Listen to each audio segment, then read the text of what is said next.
Hello, hello, hello! Welcome back to the TOONIST English Podcast, the #1 spot for learners who want to master English through the lens of animation, comics, and all things pop culture. I'm your host, Jack, and I am currently wearing a cape. It's a red one. I feel faster already. Please tell me you aren't actually wearing a cape in the recording booth, Jack. And hello, everyone. I'm Lily. Today, we are diving into a world of capes, cows, and cosmic energy. We're talking about superhero English. That's right. Whether you're a Marvel fanatic or a DC devotee, the language of superheroes is everywhere. It's in our movies, our books, and even our daily idioms.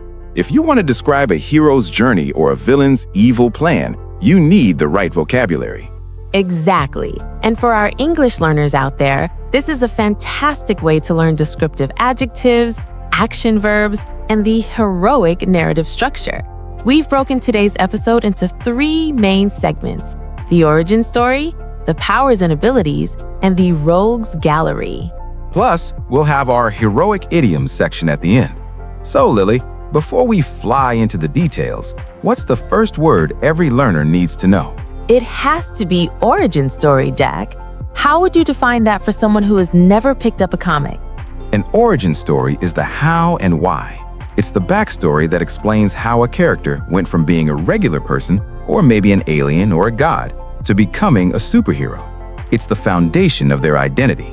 Right. And in English, when we talk about origins, we often use the passive voice. For example, Peter Parker was bitten by a radioactive spider, or Bruce Wayne was motivated by a tragic event.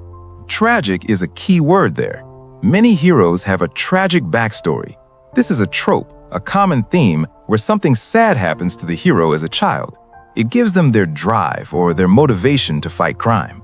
Let's look at some vocabulary for origin stories. We have words like inciting incident. This is the specific moment that changes everything. For Spider-Man, the inciting incident is the spider bite. For Batman, it's the loss of his parents.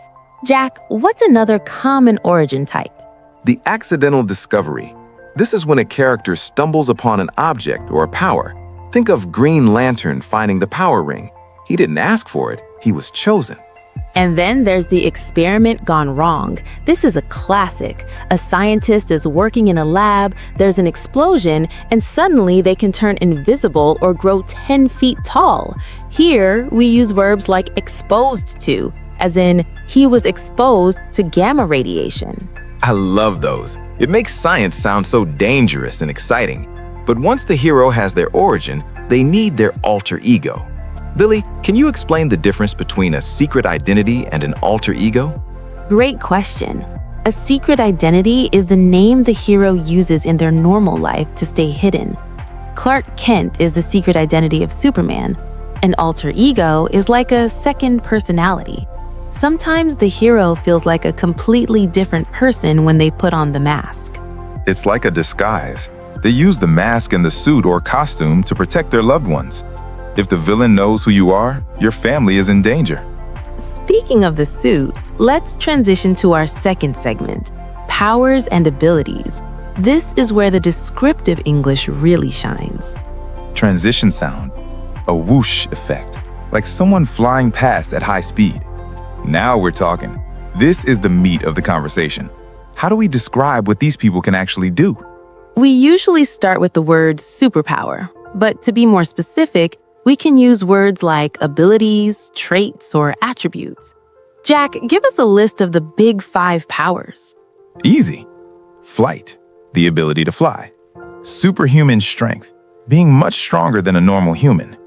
Invulnerability, this is a big one. It means you can't be hurt. Bullets bounce off you. Telepathy, reading minds. Invisibility, being unable to be seen. Let's break down the grammar of describing powers. We often use the ability to plus verb, or he or she can plus verb.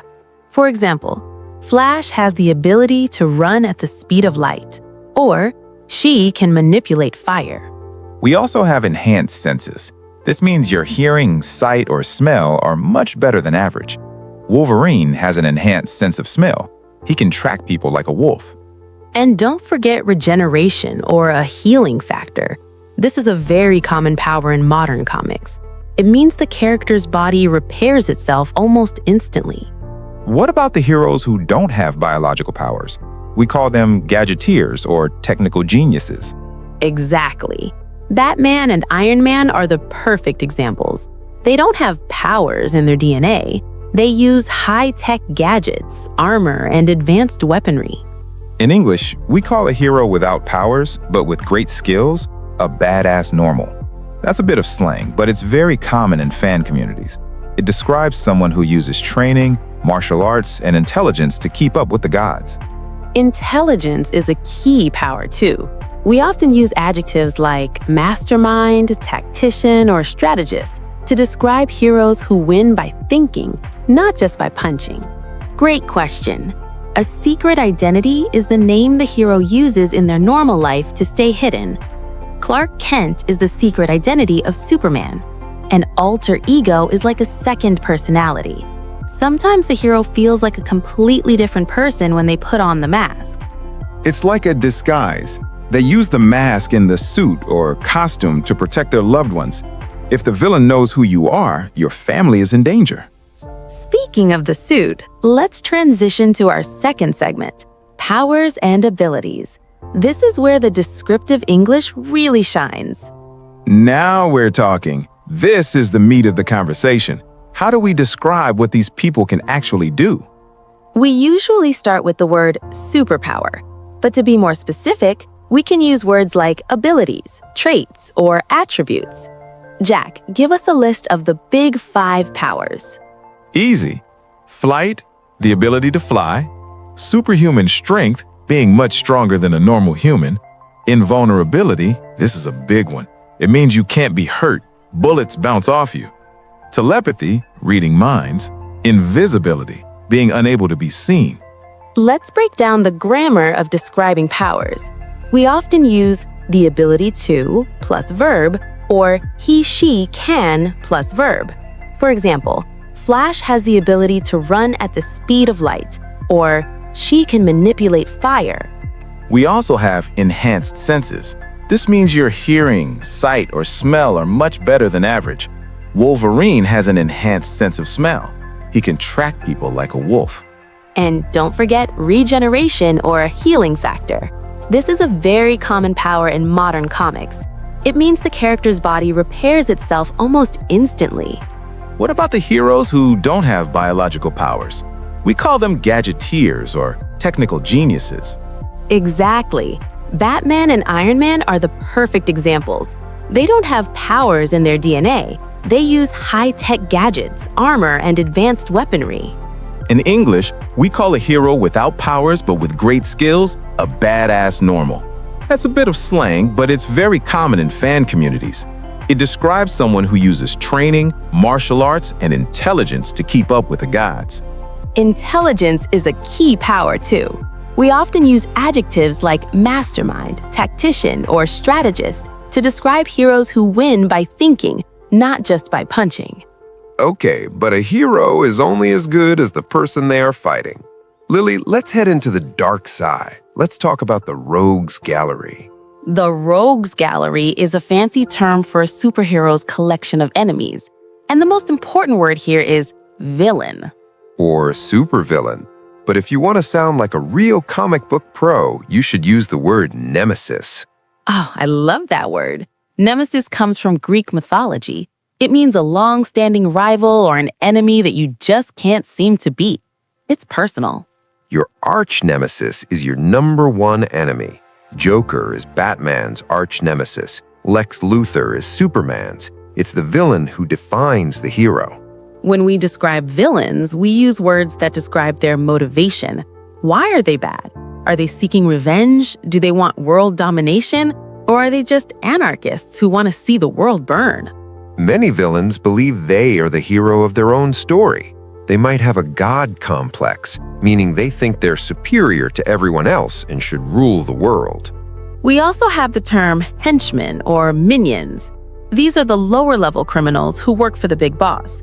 They usually wear matching outfits and get defeated very quickly by the hero. Yeah, the poor henchmen, they never stand a chance. But what about the anti-hero? That's a tricky one for English learners.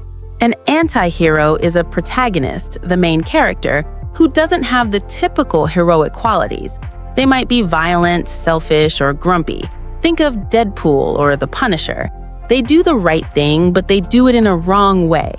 They are morally gray. They aren't pure good, but they aren't pure evil either. It's a great term to use when discussing complex characters in your English class. Let's recap some villainous vocabulary. We have malicious, intending to do harm; nefarious, extremely wicked or villainous; diabolical, related to the devil, very evil; sinister, giving the impression that something harmful or evil is happening or will happen.